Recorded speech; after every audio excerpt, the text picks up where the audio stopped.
الحمد للہ رب العالمین والعاقبۃ للمتقین والصلاة والسلام علی سید المرسلین۔ ناظرین کرام، السلام علیکم ورحمۃ اللہ وبرکاتہ۔ ایمانی صفات کا عنوان لے کر آپ کی خدمت میں حاضر ہوں۔ ایمانی صفات میں جو پہلی چیز، بنیادی چیز ہے، کلمہ توحید، لا الہ الا اللہ محمد الرسول اللہ۔ آئیے اس کلمہ طیبہ پر کچھ احادیث اور آپ کو سناتا ہوں۔ بخاری شریف کی روایت ہے، اللہ کے رسول صلی اللہ علیہ وسلم نے ارشاد فرمایا کہ اسعد الناس بشفاعتی یوم القیامہ من قال لا الہ الا اللہ خالصا من قلبہ ونفسہ، یعنی میری شفاعت کا مستحق قیامت کے دن سب سے زیادہ وہ سعادت مند ہوگا جس نے سچے دل سے کلمہ توحید پڑھا ہوگا۔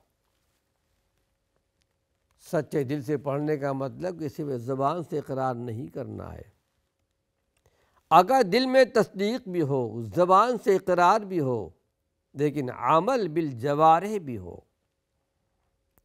وہ توحید کے تقاضے، کلمہ طیبہ کے تقاضے کو پورا کرتا ہو، سارے اسلامی احکامات کو مانتا ہو، تو یقیناً کل حشر کے میدان میں، قیامت کے میدان میں اللہ کے رسول صلی اللہ علیہ وسلم کی شفاعت اسے نصیب ہوگی، اور رب ذوالجلال ہم کو اور آپ کو بھی اس زمرے میں شمار فرمائے۔ کلمہ طیبہ کیا ہے؟ اس میں اسم اعظم بھی ہے۔ اسم اعظم سے مراد اللہ کا بڑا نام۔ یہ تو سارے نام اللہ کے بڑے ہیں، لیکن کچھ ناموں کی اہمیت بیان کی گئی۔ حدیث شریف میں آتا ہے کہ اللہ کے نبی نے ارشاد فرمایا کہ جو اسم اعظم کے ساتھ دعا کرے گا، یہ روایت مسند احمد میں، ابو داود میں، ترمذی شریف کے اندر ہے، جو اسم اعظم کے ساتھ دعا کرے گا اللہ اس کی دعا قبول فرمائے گا، یعنی اللہ کے بڑے نام کے ساتھ۔ فرمایا کہ یہ 2 آیتوں کے اندر ہے۔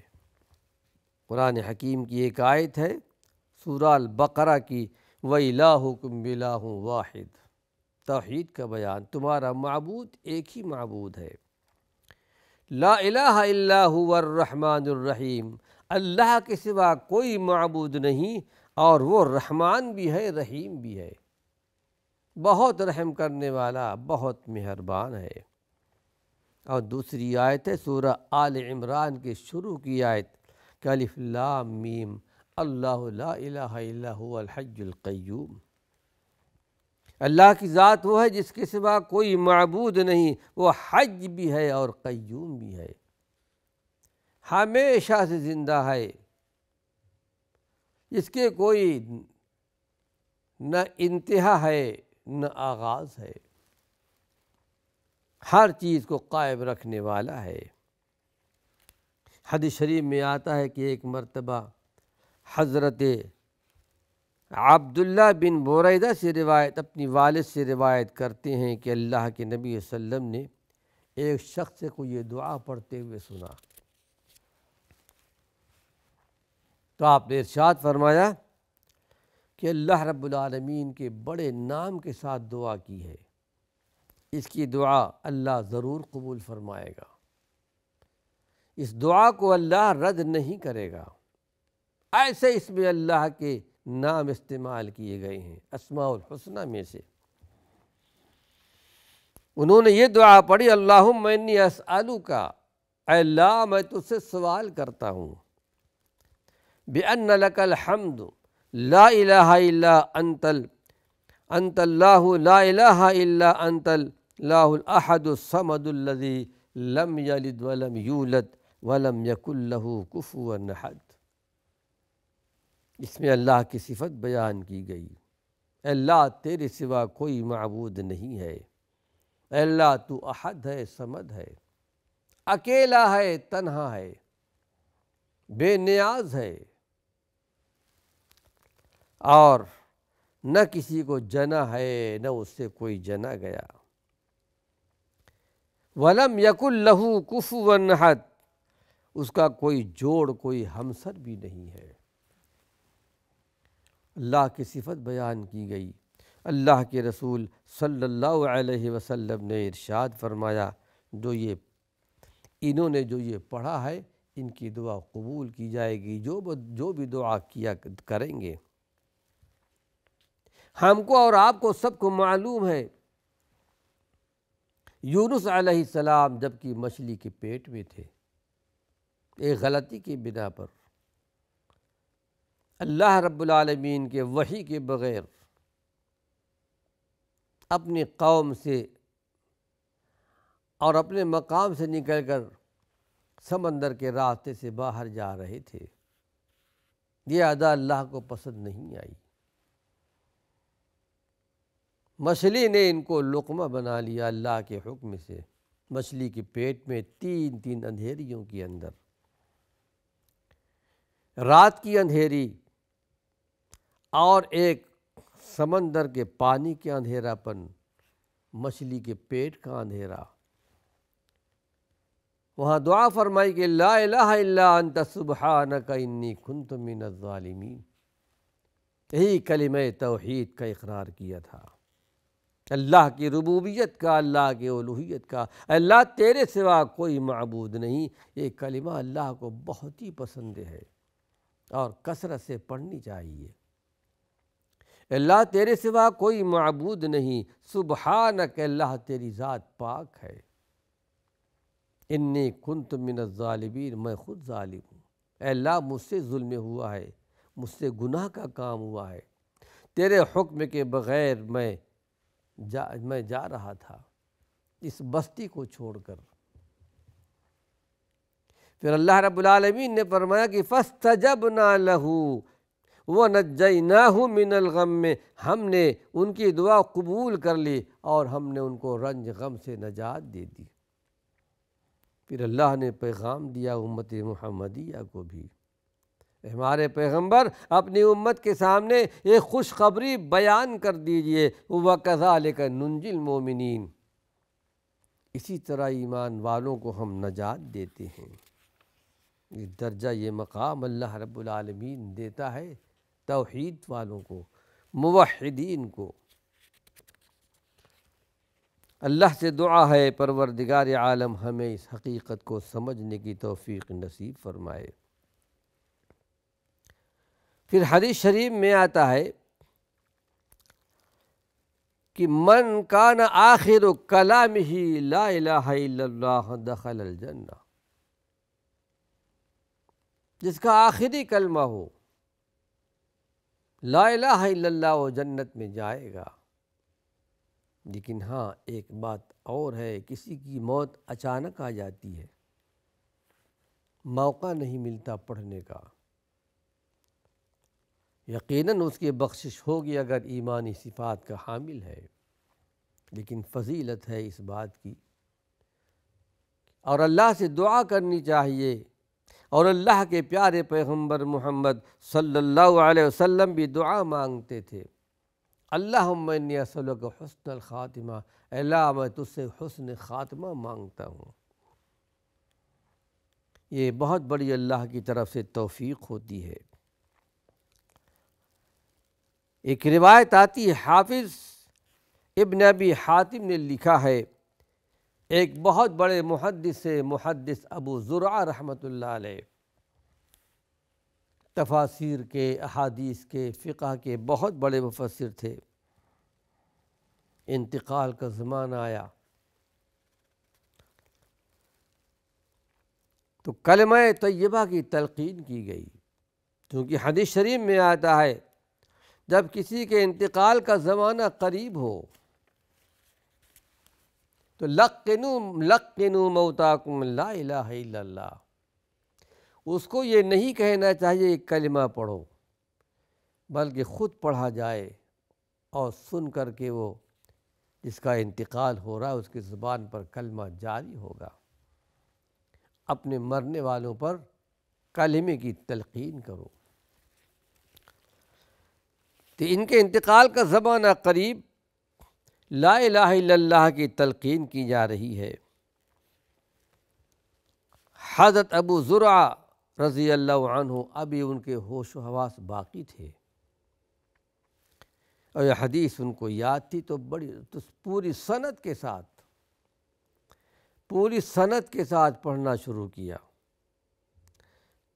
کہ لقنوا موتاکم لا الہ الا اللہ۔ جب یہاں تک پہنچے، لا الہ الا اللہ پر پہنچے، تو اس کلمے کو زبان سے جب نکال چکے، اسی وقت ان کی روح پرواز کر گئی۔ اللہ رب العالمین سے دعا ہے، پروردگار عالم خالق کائنات ہم کو اور آپ کو بھی یہ درجہ، یہ مقام نصیب فرمائے۔ ایک مرتبہ حضرت موسیٰ علیہ السلام نے اللہ سے عرض کیا تھا کہ پروردگار عالم مجھے کوئی ایسی دعا بتا دے کہ میں پڑھا کروں، کوئی تسبیح کے کلمات ہوں۔ اللہ کی طرف سے وحی آئے کہ اب لا الہ الا اللہ پڑھا کریں۔ موسیٰ علیہ السلام نے جواب دیا کہ پروردگار عالم، یہ تو ہر کوئی پڑھا کرتا ہے، میں تو کوئی خاص چیز چاہتا ہوں، کوئی خاص چیز بتا دیجئے میرے پڑھنے کے لیے۔ اللہ رب العالمین نے جواب دیا کہ موسیٰ اس کو ہلکا سمجھتے ہو، کل حشر کے میدان میں، قیامت کے میدان میں، جب میزان کے ایک پلے میں کلمہ لا الہ الا اللہ کو رکھا جائے گا، اور ایک پلے میں زمین اور آسمان، نہ صرف زمین اور آسمان بلکہ حدیث شریف میں آتا ہے کہ وَعَامِرُهُنَّ، جو اللہ کی مخلوق آسمانوں میں آباد ہے، یا جو اللہ کی مخلوق زمین پر آباد ہے، اور ہن کا لفظ آتا ہے، جمع کا صیغہ ہے۔ ہم سب جانتے ہیں کہ 7 آسمان 7 زمین قرآن کے اندر ہے، وَالْأَرْضَ مِثْلَهُنَّ، جہاں 7 آسمانوں کا ذکر آتا ہے وہیں 7 زمین کا بھی ذکر آتا ہے کہ زمین بھی آسمانوں کی طرح 7 زمین ہے۔ 7 آسمان اور وہاں کی آبادیاں، وہاں کی مخلوق، سب کو میزان کے دوسرے پلے میں رکھا جائے، لا الہ الا اللہ کا پلہ جھک جائے گا۔ اتنا بڑا درجہ ہے، اتنا بڑا مقام ہے۔ تفصیل سے اس لیے میں پیش کر رہا ہوں تاکہ ناظرین کرام کو اس کلمے کی حقیقت معلوم ہو جائے۔ پھر یہ کہ حدیث شریف میں آتا ہے کہ ایک مرتبہ اللہ کے رسول صلی اللہ علیہ وسلم نے کسی مؤذن کی آواز سنی۔ مؤذن پڑھ رہا تھا اشہد ان لا الہ الا اللہ۔ ظاہر ہے کہ اذان کے کلمات یہی ہیں، اللہ اکبر اللہ اکبر، اشہد ان لا الہ الا اللہ، اشہد ان محمد رسول اللہ۔ آپ نے سنا مؤذن کہہ رہا تھا اشہد ان لا الہ الا اللہ، میں گواہی دیتا ہوں کہ اللہ کے سوا کوئی معبود نہیں، تو آپ نے ارشاد فرمایا خرج من النار، یہ آدمی جہنم سے نکل گیا، اللہ نے اس کو جہنم سے آزاد کر دیا۔ اس کو امام مسلم رحمۃ اللہ علیہ نے اپنے مسلم شریف میں نقل کیا ہے۔ آئیے ایک حدیث اور آپ کے سامنے پیش کر رہا ہوں۔ اس حدیث کو امام منذری رحمۃ اللہ علیہ نے حسن قرار دیا ہے۔ امام منذری جن کی ایک معروف کتاب ہے ریاض الصالحین، اور بڑی کتابیں ہیں ان کی، عبادہ بن صامت سے ایک روایت نقل کرتے ہیں کہ ایک مرتبہ اللہ کے رسول صلی اللہ علیہ وسلم نے صحابہ سے کہا، کچھ لوگ بیٹھے ہوئے تھے، ہاتھوں کو اٹھاؤ، کہو لا الہ الا اللہ۔ پھر آپ نے ارشاد فرمایا کہ الحمدللہ، ساری تعریف اللہ کے لیے۔ اس کے بعد آپ نے دعا فرمائی کہ اللہم بعثتنی بہذہ الکلمہ، اے اللہ تو نے مجھ کو میری بعثت کی ہے، مجھے رسول بنا کر کے بھیجا ہے اس کلمے کے ساتھ لا الہ الا اللہ، وامرتنی بہا، اور تو نے مجھے حکم دیا ہے اسی کلمے پر عمل کرنے کی، ووعدتنی بہ الجنہ، اسی کلمے کے ذریعے سے اللہ تو نے مجھ سے جنت کا وعدہ بھی کیا ہے۔ جو اس کلمہ طیبہ کے حقوق کو ادا کرتا ہے، تو نے مجھے جنت کا وعدہ بھی کیا ہے، وَإِنَّكَ لَا تُخْلِفُ الْمِيعَادَ، اور اللہ تو اپنے وعدے کا خلاف نہیں کرتا۔ ظاہر ہے کہ اللہ سے بڑھ کر سچ بولنے والا کون ہے؟ دو مقام پر اللہ رب العالمین نے فرمایا وَمَنْ أَصْدَقُ مِنَ اللَّهِ حَدِيثًا وَمَنْ أَصْدَقُ مِنَ اللَّهِ قِيلًا، دونوں کا مفہوم ایک ہی ہے۔ اللہ سے بڑھ کر کوئی سچ بولنے والا نہیں ہے۔ اور یہ کلمہ قرآن کے اندر کئی مقام پر کہ ان اللہ لا یخلف المیعاد، اللہ اپنے وعدے کا خلاف نہیں کیا کرتا۔ اے اللہ تو اپنے وعدے کا خلاف نہیں کرتا۔ ثم قال، اس کے بعد آپ نے صحابہ سے ارشاد فرمایا ابشروا فإن اللہ قد غفر لکم، خوش ہو جاؤ، اللہ نے تم سب کو بخش دیا۔ کون تھے؟ سامنے صحابہ کی جماعت تھی، اللہ والوں کی جماعت تھی، توحید والوں کی جماعت تھی، کلمہ طیبہ والوں کی جماعت تھی۔ اللہ کے رسول صلی اللہ علیہ وسلم نے بشارت دی اس کلمے کے ساتھ۔ اس کلمے کی اہمیت کو جانیے، لیکن صرف زبان سے کہنا کافی نہیں، جو اس کلمے کے تقاضے ہیں ان تقاضوں کو پورا کرنا ہے۔ 5 وقت کی نمازیں پڑھنی ہے، اسلامی فرائض جتنے بھی ہیں انشاءاللہ یہ ساری چیزیں آپ کے سامنے آئیں گی۔ جو اسلامی ارکان ہیں، 5 رکن ہے، اسی طرح ایمانیات کے اور کتنے مراحل ہیں، اللہ نے چاہا تو ایک ایک کر کے بیان کروں گا۔ وآخر دعوانا ان الحمد للہ رب العالمین۔